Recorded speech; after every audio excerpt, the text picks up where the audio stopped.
সীমান্তের কাঁটাতার একটু নড়লেই মুহূর্তে ছুটে আসবে এক ঝাঁক রক্ষী। জঙ্গি হামলায় ভারতীয় সীমান্তরক্ষী বাহিনী বিএসএফ যেভাবে সার্জিক্যাল স্ট্রাইক চালায়, অনেকটা সেই রকমভাবেই অনুপ্রবেশকারীদের উপর ঝাঁপিয়ে পড়বে এই এক ঝাঁক রক্ষী। এবার বাংলাদেশ সীমান্ত পাহারায় সেই ব্যবস্থাই করল বিএসএফ। জানা যায়, ভারত বাংলাদেশ সীমান্তে চলছে জৈব প্রতিরক্ষা মহড়ার কাজ। এই কাজটি সফল হলেই মৌমাছিদের সীমান্তে কাজে লাগানো হবে। নদিয়ার ২২২ কিলোমিটার জুড়ে রয়েছে ভারত বাংলাদেশ সীমান্ত। নদিয়ার কৃষ্ণগঞ্জ ব্লকের কাদিপুর লাগোয়া অংশে কাঁটাতারের এলাকার পাশেই মৌমাছিদের চাষ শুরু হয়।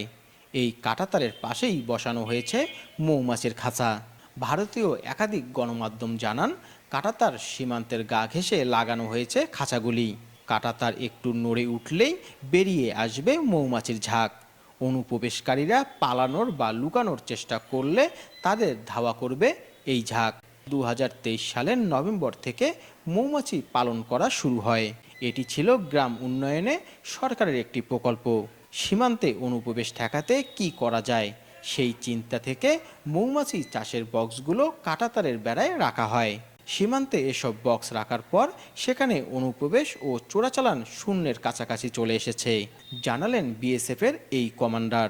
देखें तो ये बेसिकली हमारे जो माननीय प्रधानमंत्री जी का सपना है, उसी को हम थोड़ा सा विस्तार देने की कोशिश कर रहे हैं, उससे जुड़ने की कोशिश कर रहे हैं। उनका मानना है कि हमारे जो बॉर्डर के गांव हैं, यहाँ पे जो लोग रह रहे हैं, इनका भी विकास हो, ये मुख्य धारा में शामिल हो।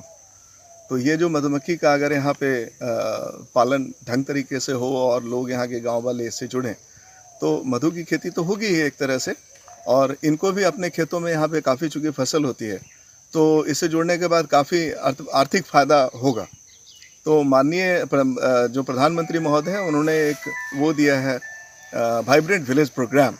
तो हमने कोशिश की है कि इन विलेजेस को उसी तरह से हम वाइब्रेंट बनाएं, और प्रधानमंत्री जी का जो सपना है उसको हम साकार करने की अपनी तरफ से कोशिश करें।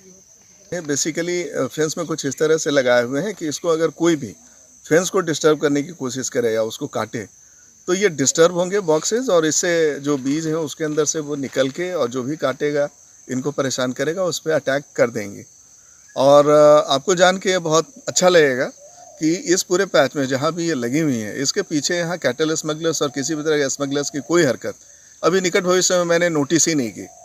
हमारे कंपनी कमांडर, हमारे लड़के जो काम कर रहे हैं इस एरिया में, मतलब काफ़ी सुरक्षित महसूस करते हैं इस तरह की गतिविधियों से। সীমান্তের এই উদ্যোগে সফলতা পাওয়ায় অন্যান্য সীমান্তে এই রকম নেওয়া হবে ব্যবস্থা, জানিয়েছেন বিএসএফ এর এক কর্মকর্তা। Desk news, লালমনিরচিত্র।